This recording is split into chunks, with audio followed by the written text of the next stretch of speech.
এই যে কেকটা করছি দেখছো, এই কেকটাও অর্ডার করেছিল আমার এক ফ্রেন্ড। তো আমাকে ফটো পাঠিয়েছিল আমারই বানানো এক কেকের ছবি, বলেছিল এরকম কিছু করে দিস। তো আমি বললাম এরকম কিছু সেম, ও বলেছিল সেম করলে ভালো লাগবে দেখতে। আমি বললাম দেখ সেম করবো, যেহেতু তুই চেনা জানা আছিস একটু আলাদা করি। বলছে অসুবিধে নেই, তুই তোর মতো করে সুন্দর করে দে, কিন্তু এরকম মধ্যেই করিস, লাভ দেয়া কিন্তু হোয়াইট আর রেড, মানে এরকম সাদার মধ্যে রেখে লাভগুলো দিয়ে করে দিস তুই তোর মতো করে। তো আমি তেমনটাই করেছি, কিন্তু একটু আলাদাই করেছি, কারণ সেম সেম ডিজাইন করতে ভালো লাগে না, একটু আলাদা করতেই ভালো লাগে। যেহেতু ও বলেছিল ওরকমের মধ্যেই একটু আলাদা কর, অসুবিধে নেই, কিন্তু তুই তোর মতো সুন্দর করে দে ওরকম। তো আমি আমার মতোই করে দিয়েছিলাম। তো কেকটা তোমাদের কেমন লাগলো জানিও, আমার কিন্তু বেশ পছন্দ হয়েছে। আর এটা ইনসাইড ফ্লেভার ছিল ভ্যানিলা স্ট্রবেরি। ওর কিন্তু কেকটা দেখে বেশ পছন্দ হয়েছিল, তাতে আমি ভীষণ খুশি হয়েছিলাম যে না আমার মতো করেছি, ওর পছন্দ হয়েছে।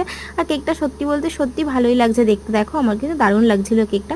আর হোয়াইট আর রেডের মধ্যে তো কম্বিনেশন খুবই সুন্দর লাগে, আরও লাভ লাভ দেওয়া যেত, ভীষণই সুন্দর লাগছিল। তোমাদের কেকটা কেমন লাগলো জানিও। তো চলো টাটা, আবার দেখা হচ্ছে নেক্সট ভিডিও নিয়ে, ততক্ষণ খুব ভালো থেকো, সুস্থ থেকো, টাটা।